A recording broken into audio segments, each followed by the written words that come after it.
Yung isda na lang talaga ang natira sa freezer. Aba, iprito na yan at i-level up natin gamit ang mga sangkap na nasa kusina lang. Simpleng ulam pero the best. Masarap, siguradong extra rice na naman. Isda yung 48 years na sa freezer. Nako, lutuin na natin yan. Kuha ka na rin ng isang sibuyas at konting bawang. Then gagamit tayo ng mga panimpla na nahanap lang sa kusina. Hiwaan natin itong mga isda, magkabilaan. Yan oh. At ito, nahiwaan ko na lahat. Lagyan natin ng madaming asin, charot lang. Konti lang. Magkabilaan, okay na. Ito namang sibuyas. Ganyan lang. Then mince naman itong bawang. Magprito na tayo. Kawali from Masflex. Maglagay ng oil. Painitin ang kawali. Unahin natin itong sibuyas. Lutuin lang ng 1 minuto.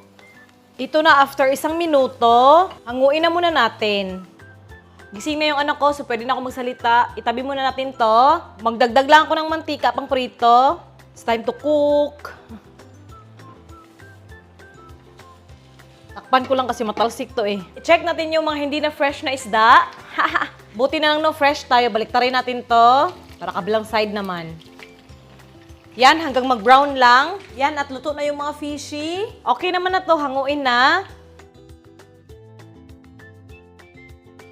Ulam naman na to, no? Gagawa natin to ng sauce. I-level up natin yung pritong isda. Sa bowl, 3 kutsarang toyo. 3 kutsarang oyster sauce. 3 kutsarang calamansi juice.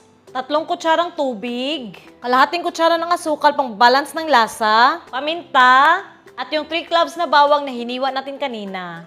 Panghuli, konting all-purpose seasoning. Paghaluin ng mabuti. Yan, set na yung sauce. Malinis na kawali. Painitin. Yung sauce na ginawa natin. Yan. Lagay na natin itong mga fish. Ano lang, ganyan para may space. Yan, plastar. At dito na eksena yung sibuyas. Lagay na natin. Mahinang apoy lang ha. Takpan lang natin to ng mga 2 to 5 minutes para mag-steam lang. Check natin, no? Wow, ang bango. Ayan, oh. Sarap. Kuha na ng kanin, guys. Kanin. Tapos yung isda. Kain, guys. Ganitong mga ulam, no? Ang sarap.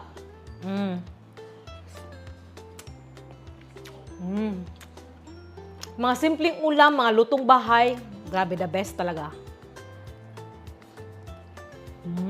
Ang dali, ang sarap.